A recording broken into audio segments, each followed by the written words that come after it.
Hey, how's it going, everyone? My name is Derek Afasi. I'm the owner of Afasi Financial Group and RetireSharp.com. Today's topic, I want to discuss with you what is a 401k annuity and go over the different pros and cons regarding an annuity strategy that you could leverage through a 401k, a rollover into an IRA annuity, and then also in more recent years, a lot of 401k providers and a lot of 401k plans, in order to solve that problem of individuals outliving their retirement dollars, they're offering these types of annuity provisions that allow individuals to essentially surrender their cash value within their 401k account, utilize that insurance company that might be housing the 401k account to produce a either single life payment annuity on a single life only per individual, or a joint life payout, kind of like how a pension plan works. So I'm going to go over the pros and cons off of where an annuity might be beneficial for a situation,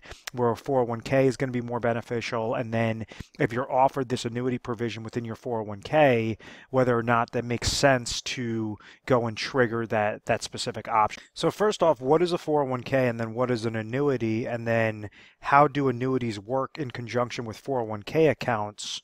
And then how can you leverage 401k accounts to do rollovers into specifically designed IRA annuity contracts that might give you a better position or might give you a better solution to what you're trying to accomplish throughout retirement. Now, a 401k is an employer-sponsored retirement plan, and I want you to think of that like in the terms of a bucket.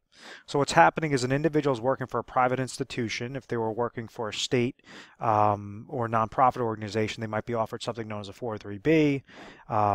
If they were working for the federal government, they might be offered a thrift savings plan, or municipality might be offered a 457 plan. It's all going to be relative, and a lot of those types of qualified employer-sponsored retirement plans have this type of annuity provision built within those plans when the individual is nearing their retirement years or right before they're going to retire. So with the 401k plan, an individual is working for a company. Let's say that this person's making $100,000 in a given year. That's their salary that they're getting paid each and every year, broken down into weekly, monthly, whatever the case might be. What happens is when this person starts working for the company, they're going to be given their health insurance, their life insurance, different ancillary products, and then also an opportunity to place dollars aside for their retirement, known as a 401k plan. So depending upon how much they make, they can go and take a portion of their salary, have that come out on a paycheck basis or a monthly basis, or even at the end of the year, and take X amount of dollars from their salary that they feel is necessary for savings and invest that into their 401k bucket. So this bucket is going to grow by a combination of two different factors. The first thing are the contributions that you place into this bucket. And the second thing is the rate of return that's going to also further grow within this bucket. So if somebody does not contribute at all to their 401k plan, well, then they're not going to have anything in their 401k plan. If, let's say, they're going and they're contributing, 5% of their salary, and this person's making $100,000, well, that says $5,000 is going to be a contribution for that year into the bucket. If they keep doing that, and let's say that they tied their 401k funds to a fixed account, well, we know that as long as they're putting those dollars aside, it's going to grow by whatever they're contributing into that type of plan. So a 401k bucket has both those contributions, and then they also have something known as a rate of return that could grow that bucket or decrease that bucket at the end of the day, at the end of the year. This rate of return is based upon the different funding options with the different investments that are available to individuals contributing to their 401k account. So on average, it's going to be anywhere between 5 to 25 different options to choose. Majority of them are tied to mutual fund related accounts.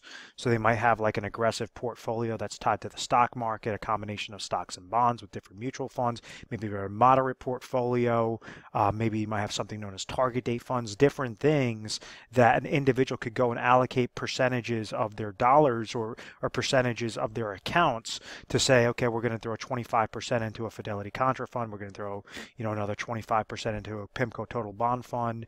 We're going to throw another 25% into an aggressive portfolio, whatever that is, and then another 25% maybe into a type of fixed account. So this is their diversification that they're hoping that as long as the markets are doing well, or this allocation is going to be performing positively, well, then it's going to return back a positive rate of return on top of the contributions that are going there.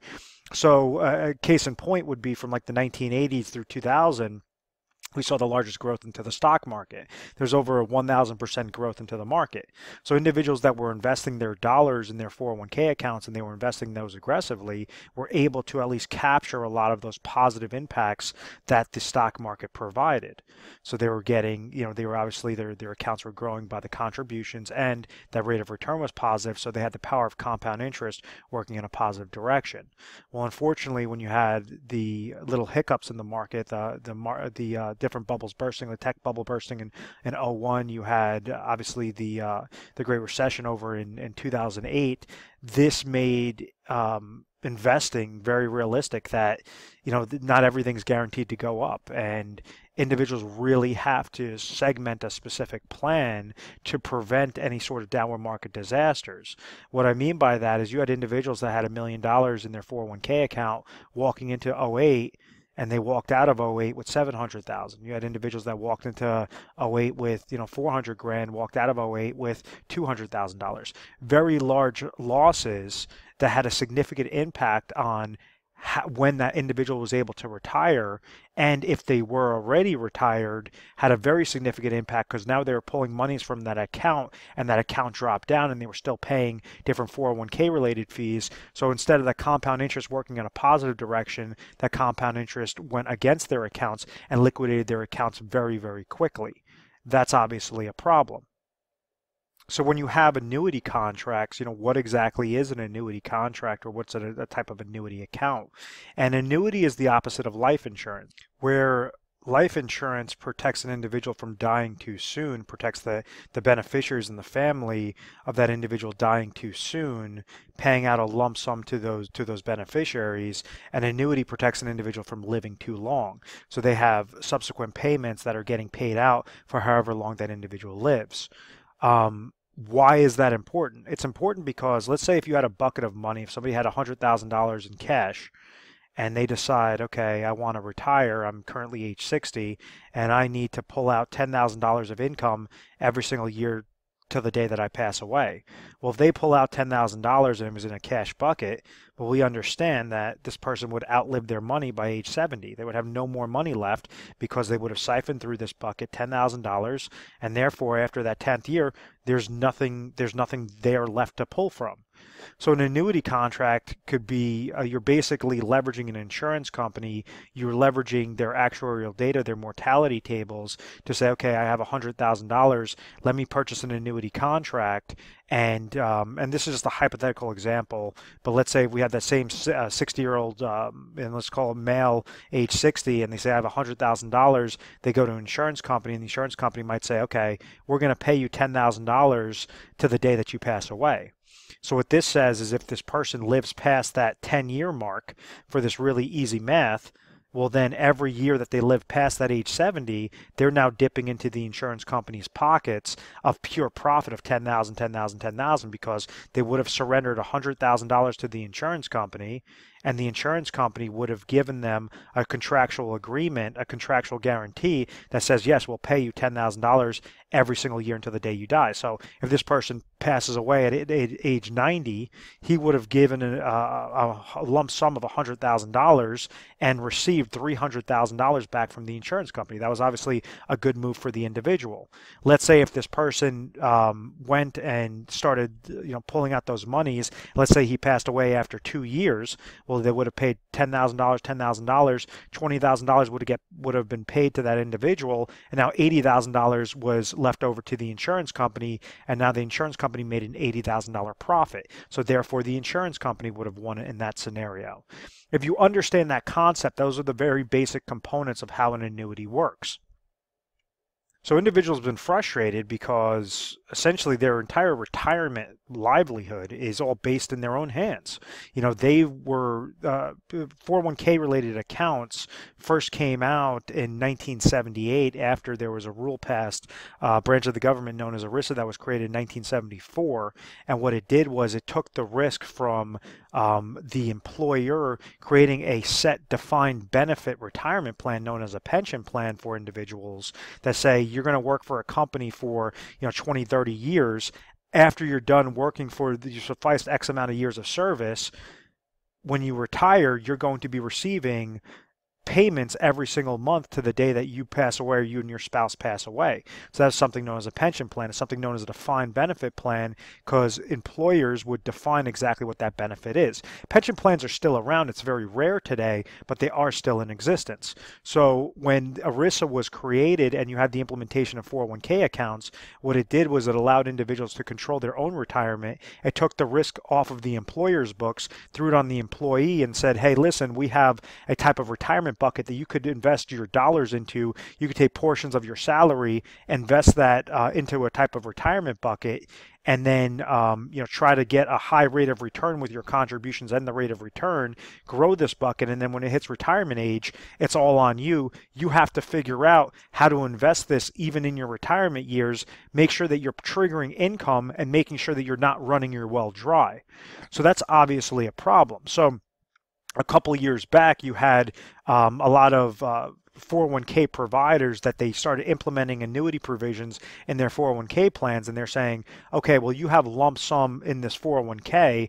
What we can do is we can allow you to roll those monies out over into an IRA, which is just essentially kicking the can down the road. If you were just in a 401k that was mainly tied to, mutual funds, and you went and you rolled your money over into an IRA that was just tied to mutual funds, well, you still have that reverse dollar cost averaging risk of paying different mutual fund related fees, falling victim to downward market loss potential, falling victim to outliving your income, pulling out income and outliving your monies. So this implementation of annuities is saying you could go and surrender the lump sum dollar amounts in your 401k account and utilize an annuity contract that's being offered by your plan provider to give you lifetime income. So it's kind of like taking that concept of a pension, but utilizing the annuity provision within that 401k. So it's not truly a pension plan because it wasn't set up through the employer, but they allow that individual to have that payment stream that an annuity allows. Now that's important is because let's say if somebody has $500,000 in their 401k account and they're offered this annuity provision, maybe that company will provide them $30,000 of income to the day that that person passes away. So it kind of acts like a type of personal pension plan. They surrendered that $500,000. They're receiving $30,000 every single year to the day that they pass away. Which sounds fine. Obviously, they're not going to outlive their retirement monies by utilizing that. The downside to it is what happens if they only live for a couple of years. Let's say they pass away after 2 years. Well, now that person's beneficiaries, they've accumulated those monies. They've taken on all the risk. They've tried all the different strategies to increase that rate of return. And right when it came time for retirement, they took that full $500,000, they surrendered it over to the insurance company, and that insurance company is now providing them $30,000. Let's say, God forbid, they live for those 2 years. They got $30,000 the first year, $30,000 the second year, and then they passed away. That means they would have only received back $60,000 off of providing $500,000 to the insurance company, and now this insurance company walks away with a $440,000 profit. So that's obviously the bad thing, and this is a lot of bad press about annuities, and this is what I think is justified because those are types of traditional annuities. They're known as immediate annuities or deferred income annuities, where you are annuitizing your money, meaning you're surrendering control to the insurance company. A really quick solution to this type of avenue, if you're offered an annuity through your 401k plan, please understand that that is only one offer. If you're in a typical state, you have over 1,200 contracts available, over 1,200 different annuity offers that you can utilize by leveraging an IRA annuity. So let's say in that example, if you went and you took the annuity offer through your 401k provider, they might provide you $30,000 of lifetime income. Or you could go through the top 3 offers in your particular state. Maybe option 1 or company A might give you for that same $500,000. If you went a 401k rollover into an IRA annuity, they might provide you $45,000. Maybe company B is going to provide you $42,000. Maybe company C is going to provide you $47,000. Something that is much larger of a benefit makes much more mathematical sense than being pigeonholed into the crappy annuity contract that is just through that one offer.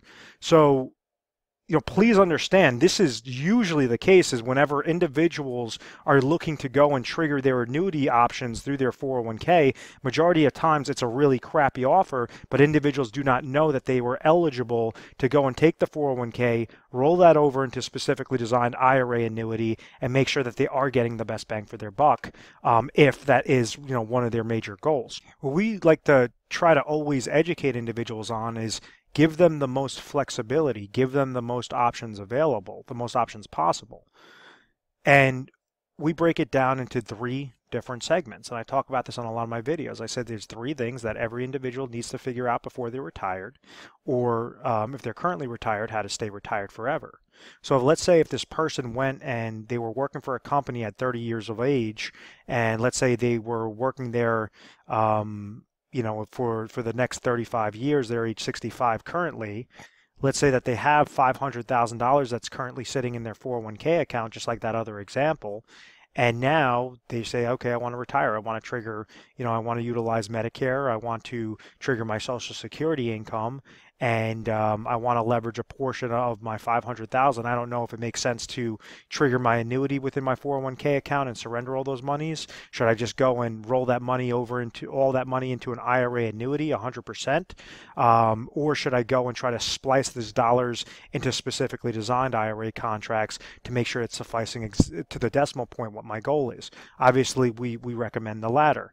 We want to make sure that you're having the most amount of control. Annuities are good for the correct situation and they're complete shit for the wrong situation. What I mean by that is the first thing that you have to make sure is covered for pure retirement confidence are your income sources. If this individual is age 65 and let's say they have expenses, we want to figure out what their expenses are and what their income sources are. So at age 65, maybe they have expenses of $50,000 that they have to make sure is coming to them. They have to make sure at least $50,000 is coming to them of income every single year to the day they pass away. Well, maybe Social Security income is going to be $30,000 that they could trigger at age 65. Well, then that tells us is that from that first day, right when they want to retire, they have a $20,000 gap there. Out of this $500,000, they could go place the smallest amount of dollars out of that $500,000, place that into a specifically designed IRA annuity contract that will produce them $20,000. So maybe out of this $500,000, it's going to cost them $300,000. So now what did they do? They didn't have to surrender the full $500,000, leave that into the insurance company's hands and lose full control. There's different types of annuity contracts out there. The ones that we recommend are ones with income rider, so it allows you to have control of your dollars at all times, be able to allow you to leave your cash value, leave your account value to your beneficiaries if you pass away too soon, but still leverage the insurance company to provide you that $20,000 of income. And that $20,000 of income is going to go to you for the rest of your life, regardless if you ran that well dry. Kind of like that other situation when I was saying where the individual wins. So we always want to make sure we're trying to set up plans that get into the company's pockets that much faster, as fast as possible. So now you're receiving pure profit of $20,000 each and every year. So what this tells us is now we have $200,000 left over in that 401k that we didn't need to use. Income sources are covered. They have the lifetime income from obviously the Social Security income that's coming to them, and then they have the other $20,000 of the annuity income that's coming to them. Step number 2 is emergency funds. I apologize for my sloppy handwriting. I know I get a lot of comments on how sloppy my handwriting is. Guys, I get it. The overall concept of these videos is to obviously educate you guys. It's not to draw a perfect picture on the screen. So please just bear with me on that. But the emergency funds is obviously step number 2. So rule of thumb is you want to have in between 6 to 12 months of money in liquid cash that you could pull from in case of an oh my gosh moment, in case of a medical ailment, in case of a tree coming and falling through your car or on your roof or whatever that case may be, whatever sort of emergency. So if we understand this person needs $50,000 in a given year or of expenses in a year, so maybe we leave $50,000 out of this $200,000 into an IRA money market account. That's just really liquid cash, purely liquid cash. You're not trying to get good growth. You're not trying to have losses. It's just essentially like a cash bucket that's sitting there. So this is obviously the annuity IRA is IRA number 1. This emergency fund IRA is IRA number 2. And then you have the very last stage is inflationary protection. And this could be done in a couple different ways. You could utilize an annuity laddering strategy where you're having step-ups of income. So what do I mean by inflationary protection? Well, at age 65, if we understand that this person needs $50,000 of expenses at age 65, probably around age 67, he's going to need about $52,000. Maybe at age 69, he's going to need $53,000 of income to come to him because some of his expenses are going to be inflationary expenses. Some are going to be fixed expenses. So like the gallon of gas, the gallon of milk, different things. Prices are obviously going to be increasing. So to try to combat that inflationary risk or that purchasing power risk, we want to have these small step-ups of this person's income. So they could utilize that by triggering different deferred, they're known as hybrid annuities, and we just defer them out, 3 years, 2 years, 5 years, 7 years, and all these small increments to make sure that they are sufficing exactly what that inflationary need is each and every year. Or they can now use these other monies, this remaining $150,000, and go into a managed money type portfolio, something that maybe they could utilize passive investment strategies through like Vanguard funds, or they could go and leverage, different fiduciaries and fee-based planners to make sure that they are growing those dollars the best possible way in a combination of stocks, bonds, commodities, real estate, whatever that case may be. So this third avenue is really flexible on how to combat that inflationary protection. But what did we do in a perfect scenario? Let's say that we just put that into a regular IRA, a regular IRA with different sorts of investments and allocate those properly. Well, now we have 3 different IRA contracts. You're utilizing your annuity portion the correct way. You're not throwing too much money into the annuity. You have your portion set up into the money market IRA, and now you're able to invest those dollars and have that additional monies to grow and not really have to touch unless obviously that inflation is increasing and increasing. So this is how you put together an overall plan. You take a very simple solution of saying, I'm nearing retirement, or I'm currently retired. How do I make sure I'm choosing the best option or the best opportunity to leverage specific types of insurance related accounts like annuities, or maybe an annuity might not be necessary at all, and just making sure that you have your safety net set up properly, and making sure that you have that pure retirement confidence that is going to eliminate that reverse dollar cost averaging effect of paying fees, paying advisor fees, falling susceptible to downward market losses, essentially running your well dry, running out of money when you need it most in retirement in your 70s and your 80s. And that's unfortunately what a lot of baby boomers are now starting to experience, is they're not having plans, and they're essentially shooting from the hip and saying, oh, well, I grew my 401k account, for all these years, so therefore I could, figure out how to set up preservation and distribution planning. And it's an entirely different ballgame. Accumulation and versus preservation and distribution is entirely different. So what we try to do is look at the 30,000-foot view off of what your current situation is, see where you are, see what your goals are. Can you accomplish them successfully by just sticking with your strategy currently, or are there slight tweaks that you have to make sure that you're segmenting them into specific lanes into an overall perfect puzzle piece? So if you found value in this video, feel free to give our 1-800 number a call. It's 1-800-566-1002. We're available 24 hours a day, 7 days a week. And you essentially, when you call over to our assistants, you tell them that you saw a video online about a 401k annuity and you had some questions regarding your specific situation. And they're going to patch you over to a specialist. A really easy and efficient way to actually set up an appointment to make sure we're giving you the best possible specialist for that area is to go through our website. And our website is retiresharp.com or fosseyfinancial.com. They bring you both to the same exact spot.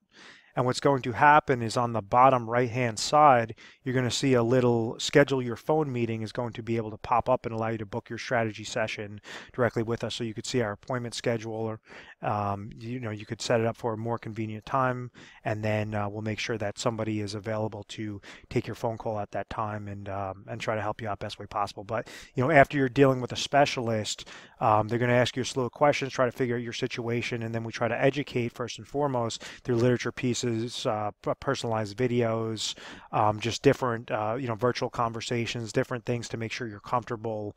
If we did find solutions, how to move forward so that you're as confident as possible. And we are A+ rated on the Better Business Bureau. We've always had very good reviews. We've never had any complaints. I believe it's because of this methodical process. I want to thank you very much for watching this video, and please feel free to subscribe to our YouTube channel, Retire Sharp, so you could have access to the most updated videos. Thanks so much, guys.